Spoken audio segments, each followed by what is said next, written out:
സുന്ദരമായ മനോഹരമായ ഒരു കാഴ്ച. സ്കൂൾ അടച്ചു, മദ്രസകളും ഇല്ല. കടലിലാണെങ്കിൽ കടൽക്ഷോഭവുമാണ്. വേനൽ ചൂട് കാരണം മറ്റുള്ള ഗ്രൗണ്ടുകൾ തേടി പോകാനും കഴിയുന്നില്ല. ഇവിടെ വിശാലമായ ഒരു സഞ്ചാര കേന്ദ്രം കൂടിയായ പരിപാവനമായ ഒരു പള്ളി മൈതാനമുണ്ട്. ആ മൈതാനത്തിന് മുന്നിലായിട്ട് വിശാലമായി പടർന്ന് പന്തലിച്ച് നിൽക്കുന്ന വലിയ ഒരു ആലുമരം. അതിൻ്റെ ചുവട്ടിലെ ആ തണലും നിഴലും പരമാവധി ഉപയോഗപ്പെടുത്തുകയാണ് ഒരു കൂട്ടം കുട്ടികൾ. അവർക്ക് കളിക്കാനൊരു കളിക്കളമായി ഈ ഭാഗം മാറിയപ്പോൾ ഇവിടേക്ക് വന്ന സന്ദർശകർക്ക് ഇത് നല്ല ഒരു കൗതുകവും കാഴ്ചയും തന്നെയായിരുന്നു. പലരും കണ്ടു നിന്നു ആ കുട്ടികളുടെ കളിയും അവരുടെ വിനോദവും അവരുടെ സന്തോഷവുമെല്ലാം.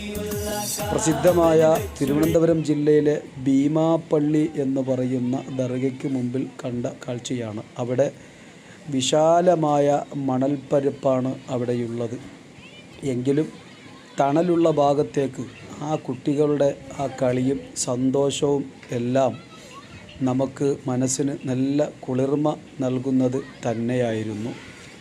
കുട്ടികളുടെ ഒച്ചയും ബഹളവും ആ കളിയും സന്തോഷവുമൊക്കെ നല്ല ഒരു കാഴ്ച തന്നെയായിരുന്നു.